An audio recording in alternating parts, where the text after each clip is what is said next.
سلام، تو این جلسه ما میخوایم با این منوی براشمون بیشتر آشنا بشیم. خب من اگه کنترل آلت و راست کلیک بکنم میتونم تیکای مشم رو انتخاب بکنم، سرش انتخاب میکنم، آلت کیو رو اگه بزنم اینو برای من سولو میکنه.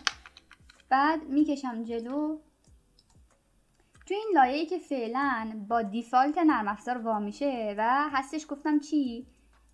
این پینت لیر هستش، با اینکه اسمش اینجا نیستش. این فیل لیر هستش. خب این پینت لیر که با دیفالت نرم افزار باز میشه. فعلا با همین ما میریم جلو، با اینکه گزینه بهتر فیل لیر هستش، اما ما فعلا این کاری نداریم.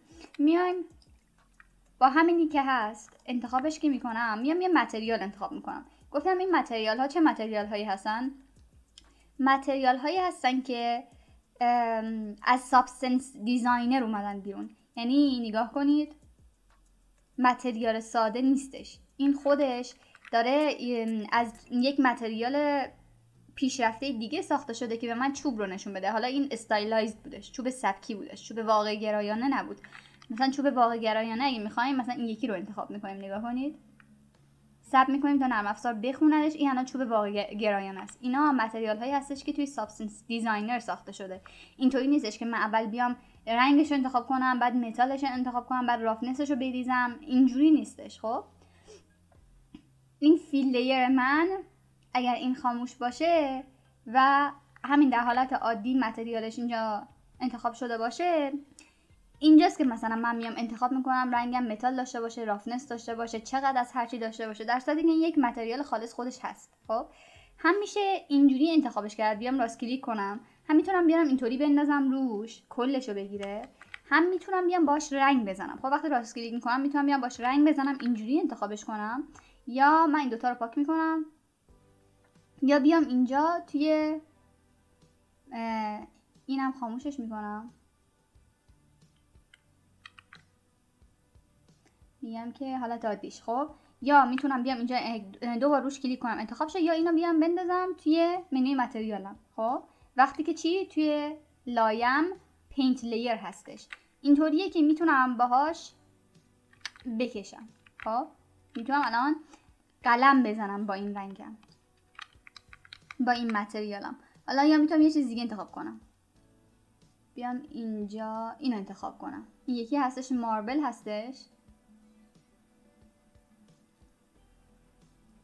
کجا رفت؟ یا میگفتم میتونم بیارم بندازم روش، یا میتونم همینطوری انتخابش کنم و باش بکشم.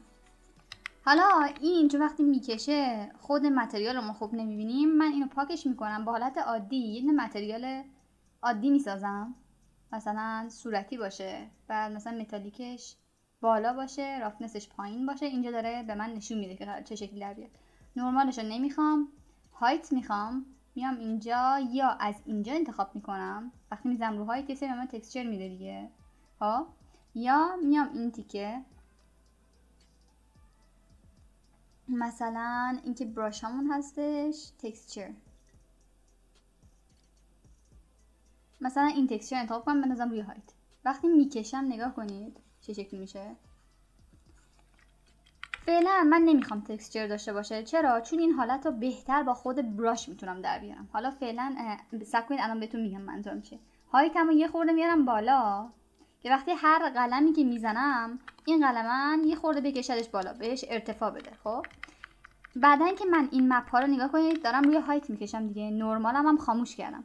بعدن که من دارم مپ هامو استخراج میکنم، خود نرم افزار میاد حساب میکنه اون جزئیاتی که خیلی کوچیکن، حتی اگه توی هایت ثبت شده باشه، رو میاد میریزدش تو نورمال. خب خودش میاد تو نورمال ذخیره‌اش میکنه، بعد توی نورمال مپ به من میده. و اگر جزئیات داشته باشم که مثلا فرض کنید هایتش خیلی زیاد باشه، این با این فرق داره دیگه. مثلا دارم میگم این هایتش خیلی زیاده، میاد خودش میسنجه که بعد توی هایت مپ ذخیره‌اش کنه یا توی نورمال مپ ذخیره‌اش کنه. خب اون موقع بیکینگ خود نرم افزار تصمیم میگیره که کدوم جزئیات کجا باید بره. ما فعلا چون منوی هایت مپمون آپشن های بیشتری داره، به جای نورمال از هایت استفاده میکنیم. الان این براش منه دیگه. خب گفتم تکسچرمو توی هایت نمیندازم. چرا؟ چون با خود آلفای براشم میتونم بهتر بیام انتخاب کنم. حالا آلفای براش چیه؟ الان دونه دونه با آپشن های گزینه‌ای براشمون آشنا میشیم. خب اولش که سایز هستش، میاد اندازه رو بر ما تعیین میکنه. خب از طرف دیگه این بالا هم هستش با براکت ها. نگاه کنید این پایینا دیگه هاکتکی هایی که میزنم براکت های بزرگ و کوچیک باز و بستن میشه سایزش رو تغییر داد. خب بعدی چیه؟ این قطره‌ای که اینجا هستش چی داره نشون میده؟ داره فشار براش منو نشون میده. اگه این روشن باشه که الان هست، اگه من آروم بکشم نازک‌تره، اگه محکم‌تر بکشم کلوفتر میشه. در صورتی که اگه این خاموش باشه فرقی نداره. به هر حال داره از کل این سایز براش من 100% رو میریزه اینجا. خب در صورتی که اگه این روشن باشه گفتم از 100% بستگی داره که من چقدر آروم دارم میکشم.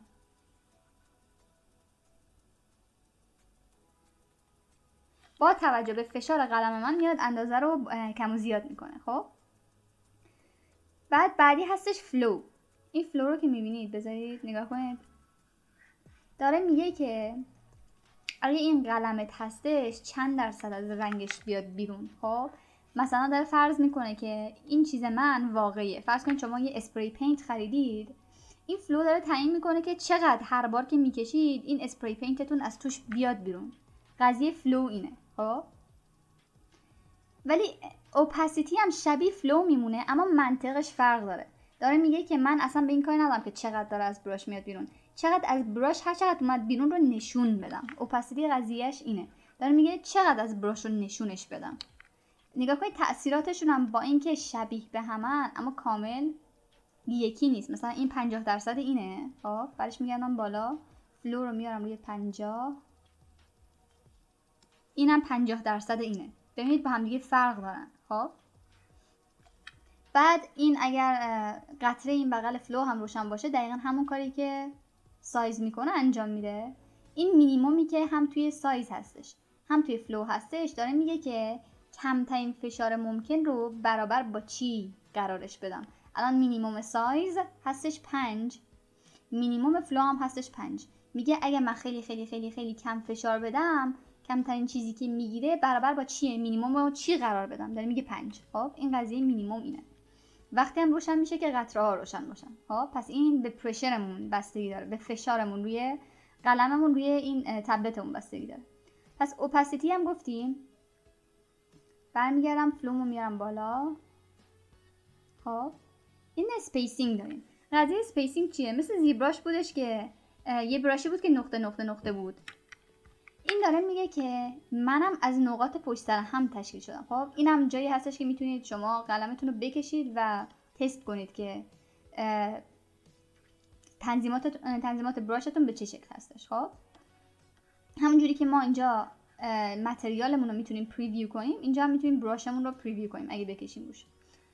حالا این داره میگه که منم از نقاط کوچیک بغل هم تشکیل شدم. این نقاط با فاصله خیلی کم از هم قرار گرفتن و به تو دارن یک خط رو نشون میدن. خب این سپیسینگ داره فاصله کمش رو نشون میده. هر چقدر من بکشمش پایین‌تر نگاه کنید این قدرتش بیشتر میشه. نگاه کنید به خاطر اینکه فاصله دایره ها داره از هم دیگه کم و زیاد میشه. نگاه الان من اینجوری اگه بکشم داره به من اینو نشون میده، در صورتی که اگه اینو کم کنم داره یک براش بسیار قوی رو به من نشون میده.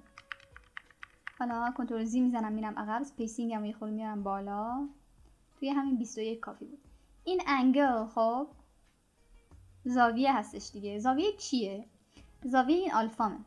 الان این آلفای من دایره است. من هر چقدر اینو تکون بدم شما متوجه نمیشید که به کدوم سمت داره کشیده میشه. خب اگر من این آلفامو بیام تغییر بدم، یا میتونم اینو ضرب در بزنم بیام اینجا از همینجا آلفا رو بردارم، یا بیام تو منوی آلفا براشم. خب تو این براشا اگر یه دونه براش رو انتخاب کنید با همه تنظیمات خودش میاد، یا یه دونه توی تکسچرها آلفا انتخاب کنید. یا مثلا بگم که توی تکسچر هم تکسچر هستش هم آلفا. الان من کجا بودش؟ اشاره گفتم توی تکسچر ها نیستش، توی این منوی استنسیل هستش. خب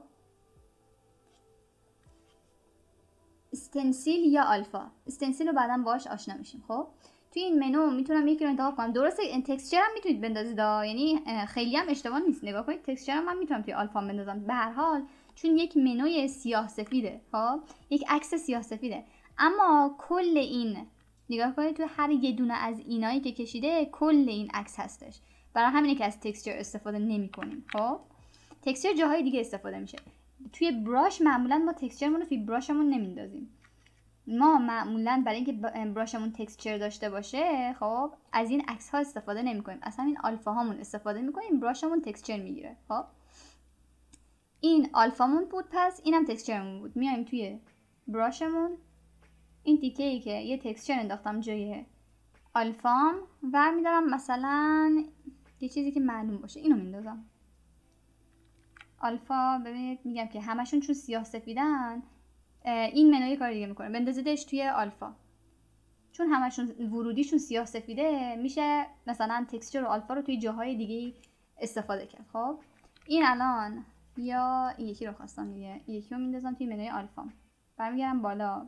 الان آلفام اینه، نگاه کنید این عکسی که ازش به من میده. انگلم اگه تکون بدم آلفام هم داره تکون میخوره. عکس رو میبینید، جهت آلفامه.